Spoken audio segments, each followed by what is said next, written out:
Bayangkan sebuah kota kecil di Perancis tiba-tiba menjadi saksi salah satu pertempuran paling brutal, paling lama, dan paling berdarah dalam sejarah manusia. Tahun 1916, di tengah Perang Dunia Pertama, nama Verdun akan tercatat selamanya sebagai simbol penderitaan, ketabahan, dan kehancuran. Inilah kisah pertempuran Verdun, pertempuran terpanjang dalam sejarah yang berlangsung hampir sepanjang tahun dengan lebih dari 700.000 korban jiwa.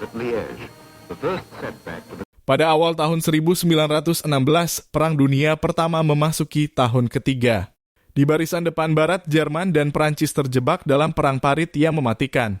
Jerman menyusun strategi baru bukan sekadar menembus garis pertahanan, tetapi membuat Prancis berdarah sampai habis. Target mereka, Verdun. Kota Verdun dipilih karena posisinya strategis, memiliki benteng pertahanan tua, dan yang paling penting, Verdun punya nilai simbolis besar bagi rakyat Prancis. Jika Verdun jatuh, harga diri Prancis akan hancur. Inilah yang membuat Jerman yakin dengan menyerang Verdun, mereka bisa membuat Prancis runtuh secara moral. Pada tanggal 21 Februari 1916, Jerman meluncurkan serangan besar-besaran. Hampir 1.200 meriam ditembakkan ke arah Verdun, menghasilkan hujan peluru artileri paling dahsyat yang pernah dilihat dunia pada saat itu.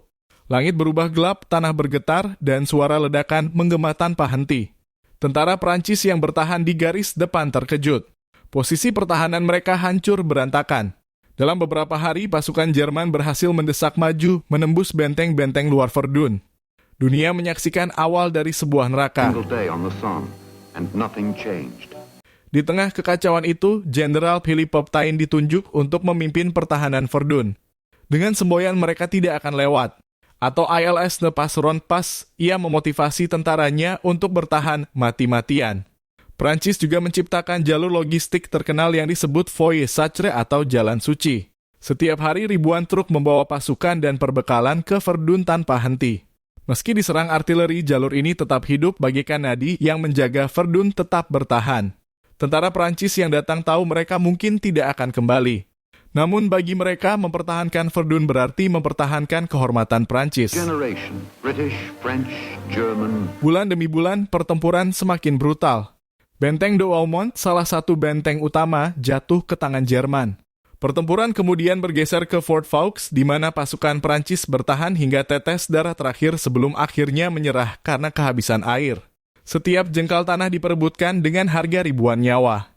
Serangan artileri, gas beracun, serangan bayonet, dan perang parit membuat Verdun menjadi simbol penderitaan. Tanahnya berubah jadi lumpur bercampur darah mayat dan kawah-kawah besar akibat ledakan. Namun meski kehilangan banyak wilayah, Prancis tidak pernah menyerah. Perlahan-lahan dengan bantuan rotasi pasukan yang terus-menerus melalui Jalan Suci, mereka bertahan.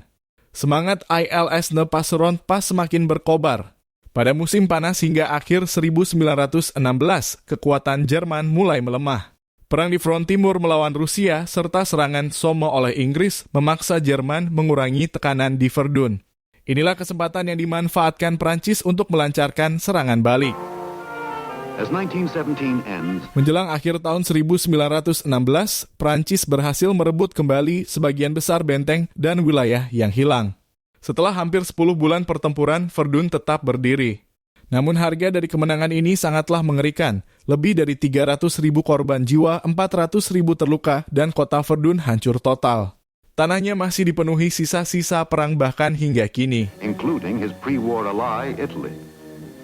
Pertempuran Verdun adalah simbol penderitaan, pengorbanan, sekaligus keteguhan hati. Bagi Prancis, Verdun menjadi bukti bahwa kehormatan nasional lebih berharga dari segalanya. Namun di balik itu, Verdun juga menjadi pelajaran pahit tentang kebrutalan perang modern. Ribuan nyawa hilang hanya untuk beberapa kilometer tanah.